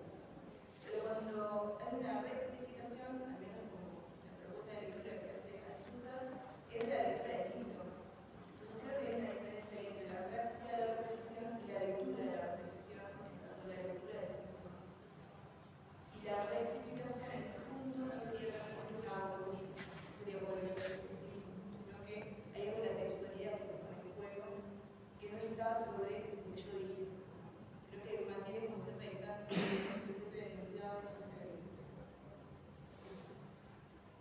¿Les parece que haya varias preguntas y después una evolución? Porque como dice el dicho popular, que el tiempo es tirano y bueno, podemos juntar varias intervenciones y después parece hacer una evolución. Por allá arriba, 1, 2, 3, sí, dale. Artículo que va con lo que preguntaba la compañera Vicente, la idea de la filosofía podría quedar atrapada en una especie de revisión de sus propios fantasmas. Y entonces, ¿cómo lo pensás vos a una propuesta más afirmativa de la filosofía que me parece que quizás aparece en el final de Iniciación a la filosofía para los filósofos, ¿no? La filosofía militante que contribuye a la lucha de clase y al proletariado? Bien. Gracias a las tres ponencias, la fantasmas. Primero por acá, bueno, esto de la ontología, ¿no? Como sabrá, yo lo que se plantea, que en realidad significa ser. En español, digamos, es un esfuerzo por ver, digamos, significantes, que es como las cosas más fantásticas. Pero era serio, no estaba personalizado. Bueno, y a propósito de tu ponencia, la presentación me preguntaba si tú te habías encontrado con la noción de amancia en realidad. Vamos, aparece en el texto mediano del diálogo interrumpido. Es un concepto precioso que nadie. Samuel lo saca, creo que de Schiller o del poeta abdelkrim Khalili, que hablamos, creo que es lo segundo. Y la avancia o la tenemos tiene que ver con la posibilidad de que un muerto y un vivo se hagan. En este caso, un fantasma y un vivo se hagan. Por ejemplo, un hijo o una hija está frente a la tumba de su madre o su padre y reza. Y esa hija o ese hijo está convencido de que está intercambiando con el mundo, que no está muerto, que es degradado y terminado. Pero emerge la base sería efectivamente la posibilidad de que emerja un amor entre ese vivo y ese muerto, más bien entre ese vivo y la herencia, que es memoria de eso. ¿Cómo miraría ahí el fantasma? ¿No? El fantasma, entendiendo el fantasma como la contraparte, comillas, de un potencial amor entre un vivo y un vivo degradado. Sería una cosa primera. Para Martina, me interesó mucho también lo que dijiste, sobre todo, vuelvo a volver a la realidad, que es lo que todo hablar, cómo incorporar la noción de fantasma en relación al significado. Porque la crítica que le hace, que le hace realidad a Lacan, y terminó con la ruptura por parte de Lacan, también de realidad que un libro que después se llama Para Lacan. Pero bueno, en realidad, dice Lacan, plantea el significado que tiene una destinación, que llega a los lugares, Esto lo dice la carta postal. Y la lectura de Rivera en ese aspecto es que el rigor y el significante no siempre llega a la definición. O bien no sale. Habla del correo, de las dead letters, de estas cartas que se quedan verdaderamente en y nunca salieron. Está ahí, estuvieron significantes ahí, pero nunca llegó a ningún. ¿Qué pasa? ¿Cómo operaría si podríamos hacer un símil entre el fantasma y el significante que no llega a la definición? Si hay un fantasma ahí. Y lo último, para Vicente, que se me fue la onda, así que no me voy a reír. ¿La tenía o no la tenía? Bien. Bueno, gracias a los ponentes esta tarde. Quería preguntar a Vicente, inicialmente cuando hace la referencia a que la filosofía no tiene historia, bueno, la dimensión primera que me dio es que se le quita esta dimensión temporal a la filosofía y que quizás no le sea esencial totalmente, ¿no?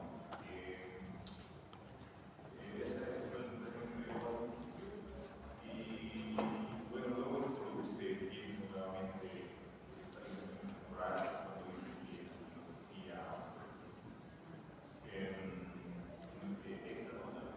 hay historia en la filosofía con este pensamiento. Entonces, bueno, dentro de la ponencia es que, bueno, estas ideas se van a lo largo del tiempo, ¿no? Entonces, quería preguntarle si estos caminos por los que pueden estos antagonismos de allí en el materialismo están determinados de alguna forma o son indeterminados o de repente como dice que la historia se repite, tal vez se repite con caminos. Bueno, básicamente esa es la pregunta.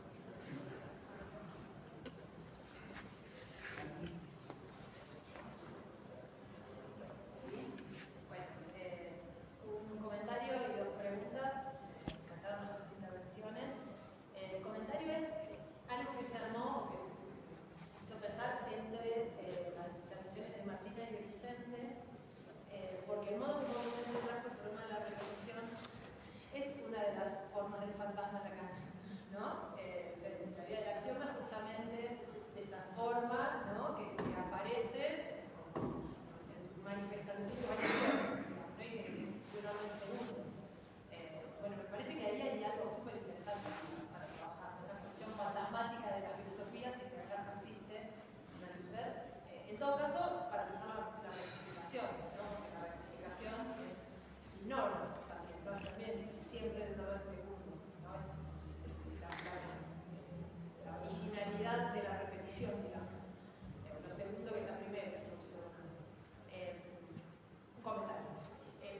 Preguntas concretas. Te quería preguntar, Vicente, con esta idea de consciente de la filosofía, la forma de la exterioridad, ¿no? Hablaste de la sobredeterminación, cómo la filosofía es afectada por la coyuntura, ¿no? Pero si tenías alguna reflexión con respecto a la relación de esta afectación entre, o las diferencias entre el discurso filosófico y el discurso científico. O sea, ¿cuáles serían las formas de la exterioridad en la ciencia y en la filosofía? Si pensaste eso, lo dejo ahí. Y a Marty, lo que le quería preguntar es, cuando mencionaste el trabajo con materiales concretos de la mundo dictatorial, si querías contar cómo es, o sea, me interesa como los aspectos sociales o colectivos de lo fantasmático en esta región. Bien, si les parece la última, sí quedan unos minutos para la discusión de la allá arriba. Grazie innanzitutto, faccio la domanda in italiano, magari se qualcuno vuole tradurla a Fede. E volevo chiederti, all'interno della tua esposizione hai parlato molto bene di a tuo avviso nei testi che hai analizzato anche faccia capolino in concetto di interesse o di Pensando en ustedes. Grazie mille. Una evolución me parece un poquito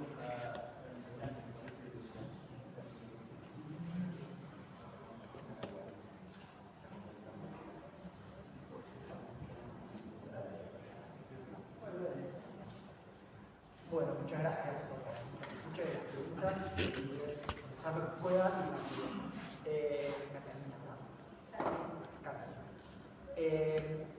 bueno, de la primera expresión que trajiste cualquier cosa menos de vos hoy, te voy a quedar para pensar, me parece muy interesante lo que podría hacer en este momento, algo que conmovedor en el sentido que me deja pensando. Respecto a la relación entre fantasma e ideología, me viene a la cabeza escuchándote una frase de Freud que en el Malestar de la Cultura, que él habilitaría un tipo de análisis cultural, pero que habría que proceder con gran prudencia, porque no hay que olvidarse que son analogías, y que dice algo así como tanto a los hombres como a los conceptos son peligrosos que se arranque del suelo donde fueron creados. Bueno, yo me rijo por eso como una máxima kantiana.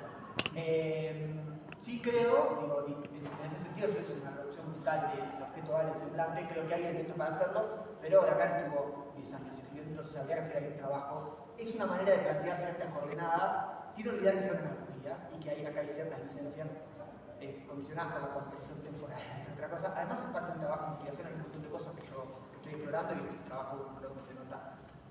Dicho lo cual, mi posición sería que no habría que aplastar la categoría de fantasma y ideología, eso estoy seguro, de mantener ahí la distinción y la tensión entre los dos conceptos.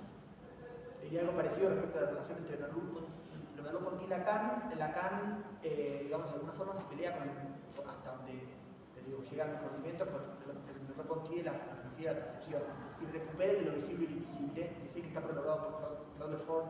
Dice, bueno, ahí Merleau-Ponty venía trabajando algo que me pintaba muy bien, pero se murió. O sea, ese es el problema. La crítica, que es un poco la crítica que hace Althusser en el porvenir, es largo también a Merleau-Ponty, por lo menos de lo que entiendo yo, es esa cierta herencia de Husserl, de la idea de ego trascendental, que tiende como a anclar estos problemas en el eje del ego, ¿no? De hecho, Merleau-Ponty cambia, primero habla del esquema, del cuerpo propio, y después termina hablando de carne, eso es lo que entiendo por donde va la crítica de la carne. Personalmente creo que Merleau-Ponty de lo visible y invisible juega con una idea de intermundos, que es como capturar de distintos lugares el aspecto del mundo y de ahí se va tejiendo la comunidad, y creo que Lacan se debería.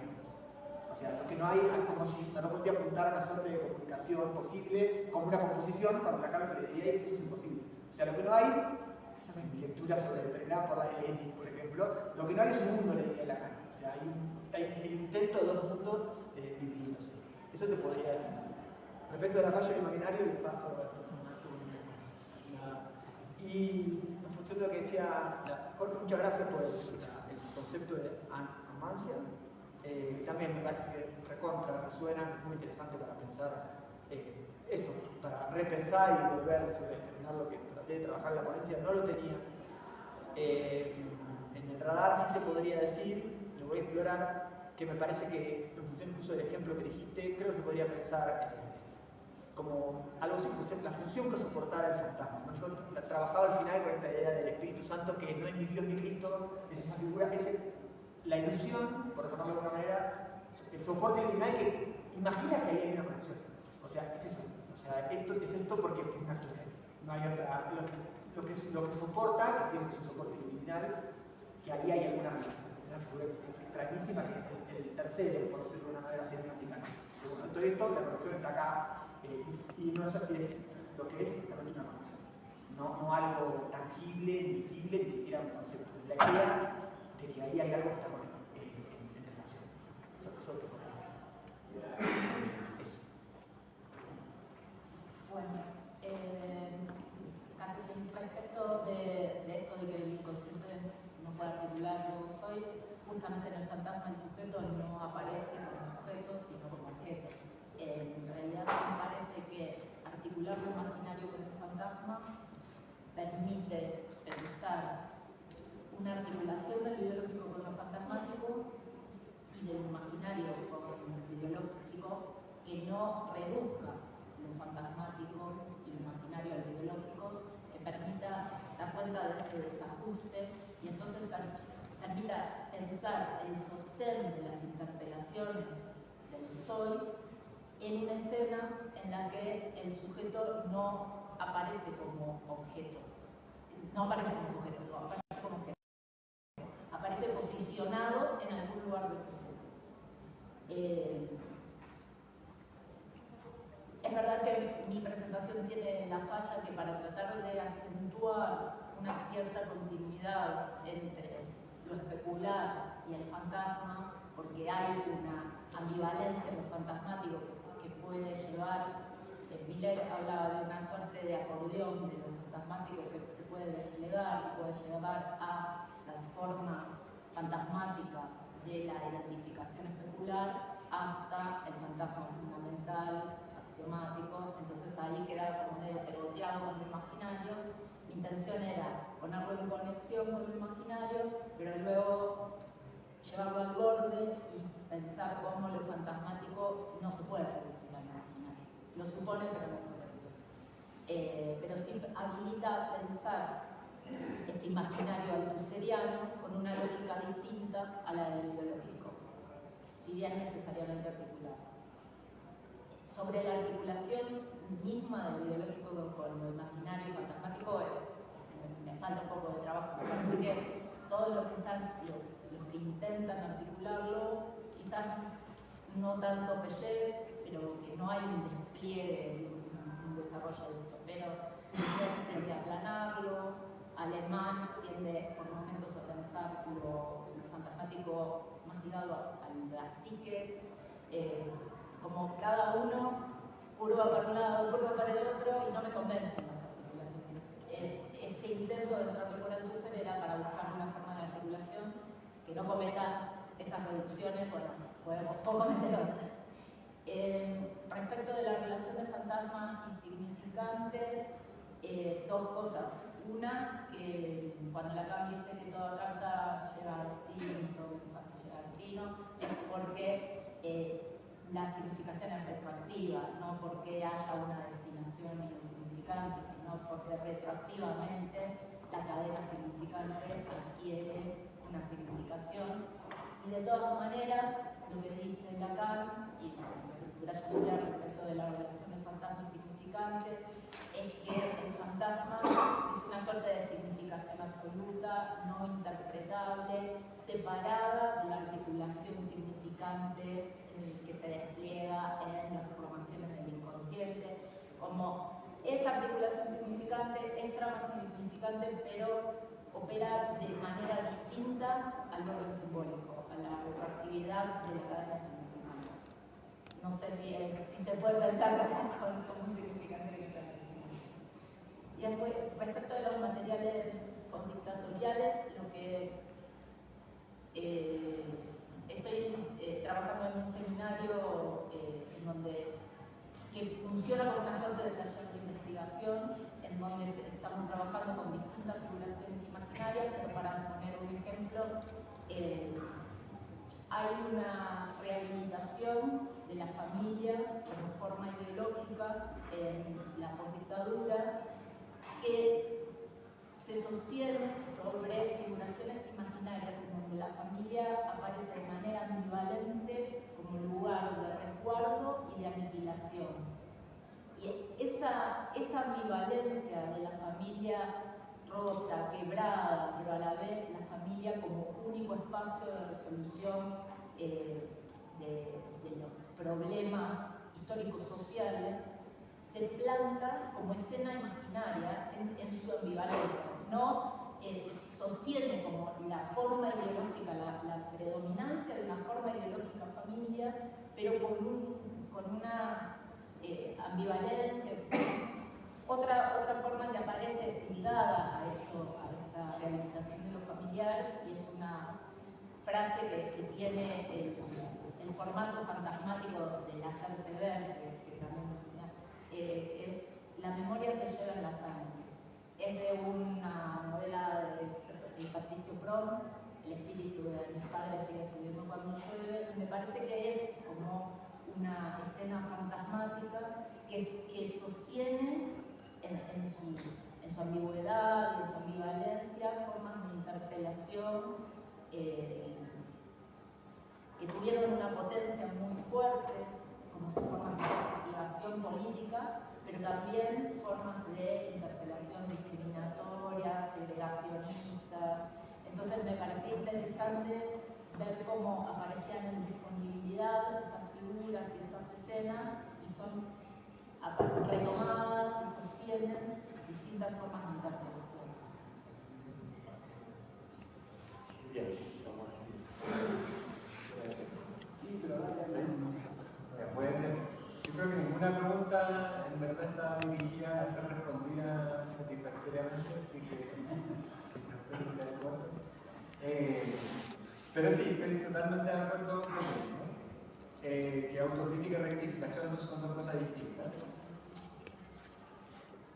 Que en el caso de Althusser creo que son dos movimientos que tienden a coincidir. Y yo diría que, claro, la autocrítica es simplemente el momento negativo de reconocer errores, por así decirlo, y de eso, por episodios como esos cuando se conocen la historia de la filosofía como autores. Y la rectificación, yo diría que sería, a propósito de lo que preguntaba tú, ¿tu nombre? Santiago, un poco en esa línea. Yo creo que la rectificación sería el momento más positivo, porque justamente creo que cuando van de la mano es porque justamente la autocrítica va necesariamente asociada a la producción de algo nuevo, a la punto de producción de nuevos conceptos, aparecen nuevos personajes, nuevos nombres, no sé, Epicuro igual aparece antes, pero digo, hay algo de eso. Lo que sí no estoy tan seguro es que la rectificación, esté asociada a la lectura de síntomas, porque creo yo, quizás la literatura especializada me dé la razón al respecto, uno no puede hacer lecturas de síntomas de sí mismo. Y cuando Althusser trató de hacerlo, es justamente en las autobiografías que lo único que hace es chorrear nuevos síntomas y regalarnos una cantidad de síntomas impresionantes, algunos más lúdicos, otros más tristes y decadentes, pero síntomas por doquier. Entonces, creo yo que, claro, si las autobiografías pueden considerarse como una especie de ensayo no sé, dejar su nombre en alto, o sacar la voz luego de haber sido silenciado, etc., todas esas cosas que él mismo dice, es justamente, yo creo, también para leer los síntomas que nosotros, para que le damos a Althusser, lo lean, antes que para él efectivamente lograr captar sus propios síntomas, creo, pero no estoy para nada seguro de lo que va a decir. Creo que respecto a la filosofía, claro, efectivamente, cuando uno lee esta especie de la filosofía, efectivamente la primera sensación que uno tiene es que la filosofía está destinada como una autoclausura y una autorreferencialidad absoluta, casi como humaniana. No lo había pensado, pero sí.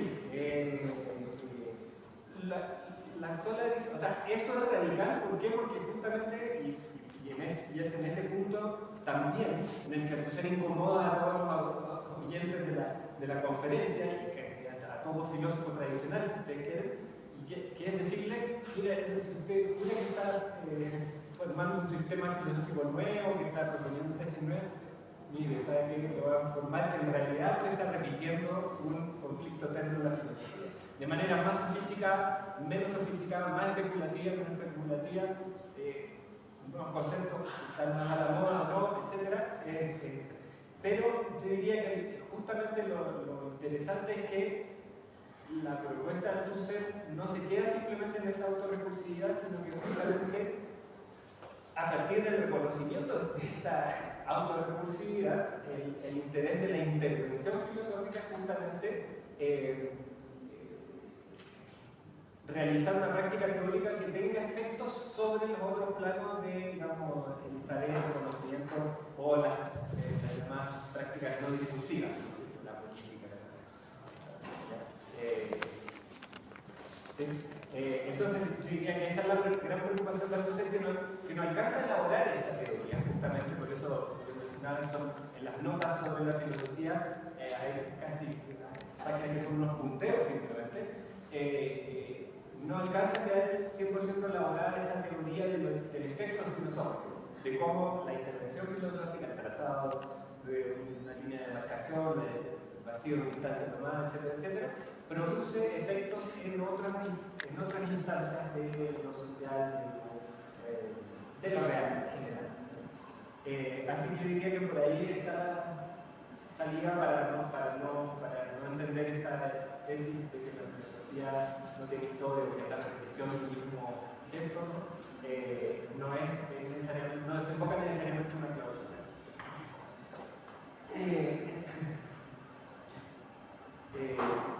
Creo que era sobre el sentido sin que está determinada esa función. Sí, que la lucha está como determinada. Sí, era sobre los caminos por los que puede la historia o la filosofía, permitiéndose estar predeterminados. No, ya, sí. No, yo creo que absolutamente no.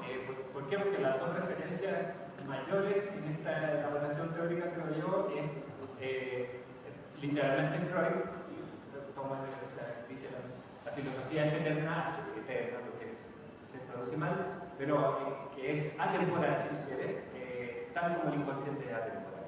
¿Eso significa que no hay historia, que no hay procesos históricos? Sí, los hay, pero en la instancia de lo filosófico, si tú quieres, no hay ese tipo de temporalidad. Yo no digo que lo que está proponiendo entonces esté todo resuelto respecto a lo que dice en otros momentos. De hecho, todas estas preguntas apuntan a trabajo por hacer de cómo conciliar varios de estos problemas. Yo no veo para nada que estén todos perfectamente ensamblados y coherentes. Y la otra referencia filosófica fundamental es Spinoza, que para Spinoza también hay una noción de eternidad. Y yo creo que entonces también está pensando en eso cuando dice que la filosofía es una repetición de un mismo género. No aparece Spinoza a propósito de eso, pero yo creo que sí la otra referencia de Spinoza, y en ese sentido, claro, Spinoza mal leído, sí, hay un determinismo absoluto, donde ya se acaba la libertad, los individuos se borran, ¿no? Esa es la mala lectura de Spinoza, pero no hay sentidos, no hay ninguna orientación o dirección predeterminada en esta lucha, más que la determinación, la sobredeterminación de los diferentes momentos coyunturales de la historia de la filosofía, que uno puede canonizar, hacer más paradigmático en ciertos periodos, qué sé yo, las cosas de los continentes que vean cerca, ¿no? Tales de Mileto, Galileo, Marx, pero eso puede decir. ¿Sí? Ya, y lo que dice Tania, sí, efectivamente yo creo que cuando Althusser saca a colación todos estos conceptos de inconsciente filosófico, fantasma primario, etc., literalmente son literalmente importaciones de Lacan, diría yo, pero no lo hace explícito, y entre otras cosas no lo hace explícito porque, bueno, la relación teórica de Althusser con Lacan es siempre media laxa, libre, incorrecta, lo que no tiene nada de malo per se, porque justamente produce cosas nuevas bastante inéditas e interesantes, ¿no? Productivas. Por lo mismo, pero por lo mismo, yo no lo saqué mucho a colación porque uno lo está mencionando explícitamente, pero dos, requiere empezar a decir, bueno, dónde se encuentran o no, cómo, qué tan bien o no lee Althusser a Lacan.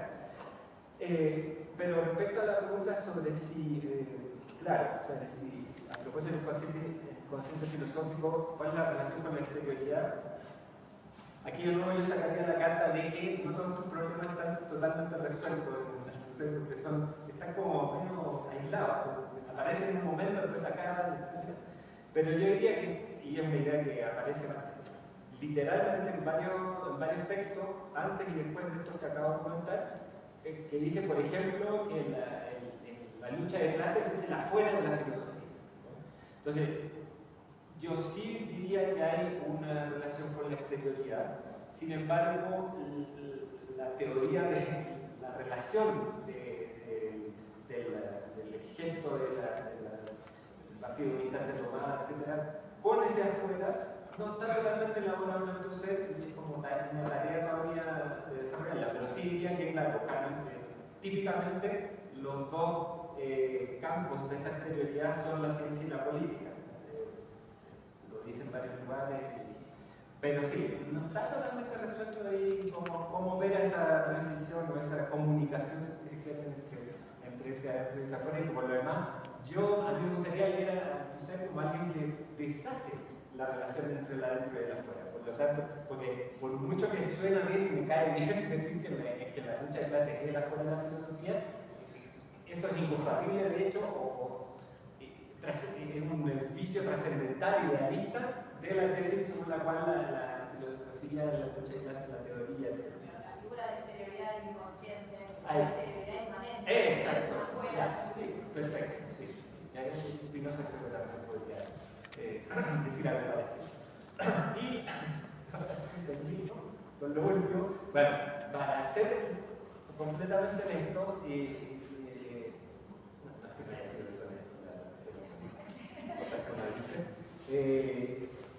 lo que me interesa hace mucho tiempo, desde el doctorado, es vincular a Althusser al pensamiento de la diferencia, ¿no es cierto? Sacarlo del cajón de la filosofía, de la dialéctica, si tú quieres, para pensar los polos con los que se caracteriza más mal que bien a cierta filosofía de la Francia en cierta época.